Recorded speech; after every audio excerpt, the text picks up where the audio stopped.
Dealing with out there today. How was that quali and how was the car? It was challenging as always qualifying for me. I'd been nowhere all weekend. It's 13th, I think, in almost every session.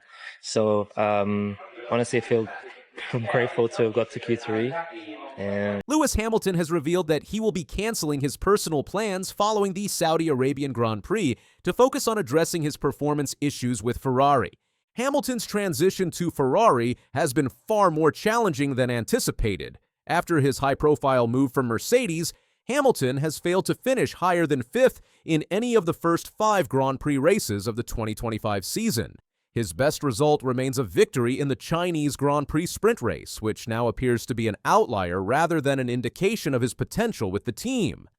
The Saudi Arabian Grand Prix highlighted the extent of Hamilton's difficulties. He qualified a concerning 0.6 of a second slower than teammate Charles Leclerc and finished the race in 7th position, a substantial 30.969 seconds behind Leclerc, who secured Ferrari's first podium of the 2025 season with a 3rd-place finish.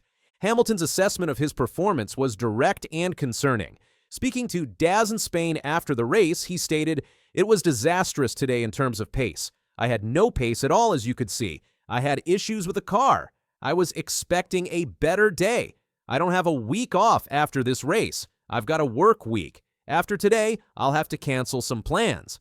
This revelation about canceling personal plans demonstrates Hamilton's determination to rectify his performance issues.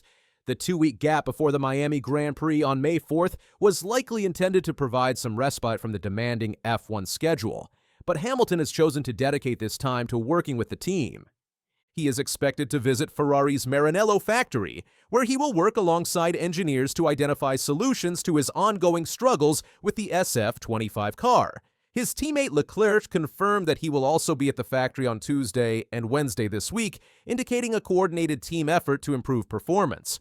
Hamilton recently purchased a home in Milan's fashionable Porta Nuova district, further demonstrating his commitment to integrating with the Italian team. This decision to forego personal time for additional work with Ferrari shows his dedication to turning around his season.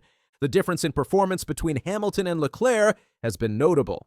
In Saudi Arabia, the 31-second gap between the teammates was the largest between any 2 drivers from the same team who finished on the same lap.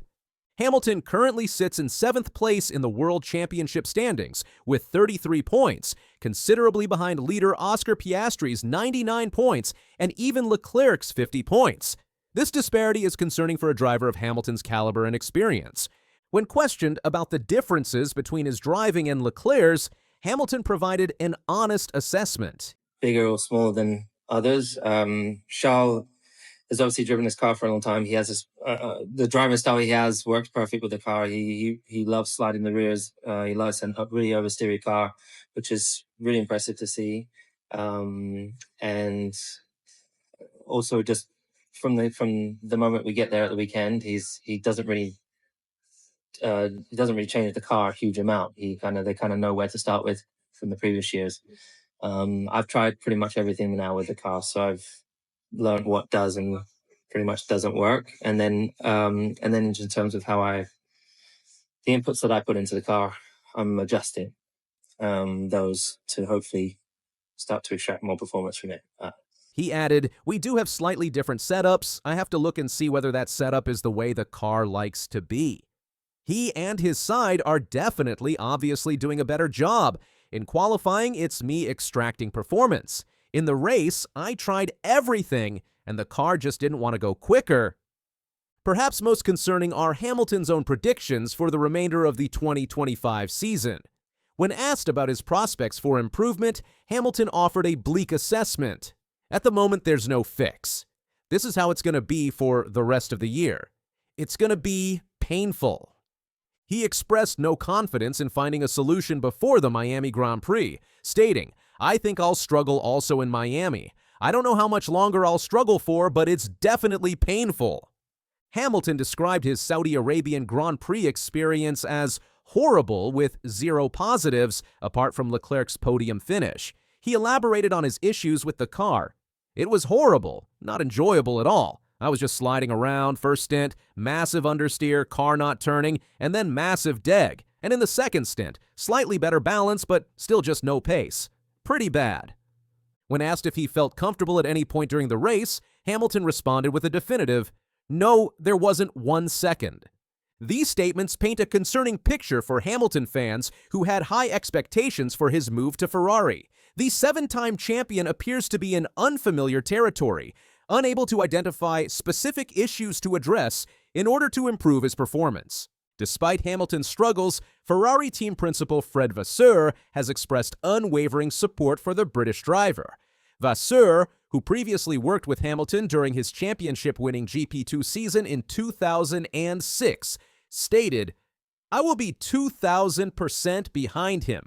I will give him support, and we will start from tomorrow morning to try to find solutions and reasons and to work on it early in the morning."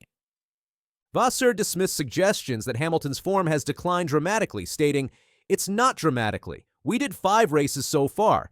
I know that you want to have the big headlines tomorrow that Fred said this. But this is fucking bullshit. At the end of the day, we are in competition. You have ups and downs." He added, "When we have ups, we are not world champions. When we have downs, we are not nowhere. It's just a competition. I'm not sure that you draw the same conclusion with Max Verstappen last week when he was 7th in Bahrain." Vasseur also noted that he views Hamilton's disappointment as a positive sign. "Honestly, I take it as positive that Lewis is down, because if he was happy with this, it wouldn't be normal. He's a racer, he's a competitor, he wants to get the best from what he has, and for sure he's disappointed." Ferrari has been working on technical improvements to address their performance issues. The team introduced their first upgrade of the season at the recent Bahrain Grand Prix, which included a revised floor for the SF25. This development push continued in Saudi Arabia with modifications to the rear wing arrangement.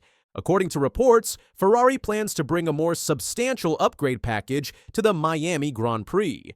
These technical developments could provide Hamilton with an opportunity to find more comfort with the car and improve his performance. Leclerc has identified qualifying as a key weakness for Ferrari, stating, "We're lacking performance overall because we're struggling a lot in qualifying. That's where we need to focus more now." He explained that the dirty air characteristics of the 2025 cars make it particularly difficult for drivers to make up positions during the race if they qualify poorly. Hamilton has previously expressed frustration with the ground effect era of Formula One cars that began in 2022. When asked about these regulations during the Saudi Arabian Grand Prix weekend, Hamilton described them as the worst. This suggests that Hamilton's struggles may be related to a fundamental incompatibility with the current generation of F1 cars rather than team-specific issues. However, when directly asked if there was a fundamental incompatibility between himself and these cars, Hamilton responded, "I really don't know." There is some hope on the horizon as Formula One will introduce a new rule set in 2026. Hamilton's contract with Ferrari covers at least 1 season under these new regulations. When asked if 2026 might provide a reprieve, Hamilton said, "I don't know anything about next year's car, if I'm going to be honest. I'm not spending any time to think about it. Let's hope it will be. Less ground effect, let's hope things shift a little bit." Hamilton's difficulties adapting to Ferrari are particularly notable when compared with other drivers who have changed teams for the 2025 season. Drivers like Carlos Sainz and Esteban Ocon have started to gel with their new teams and cars more effectively than Hamilton.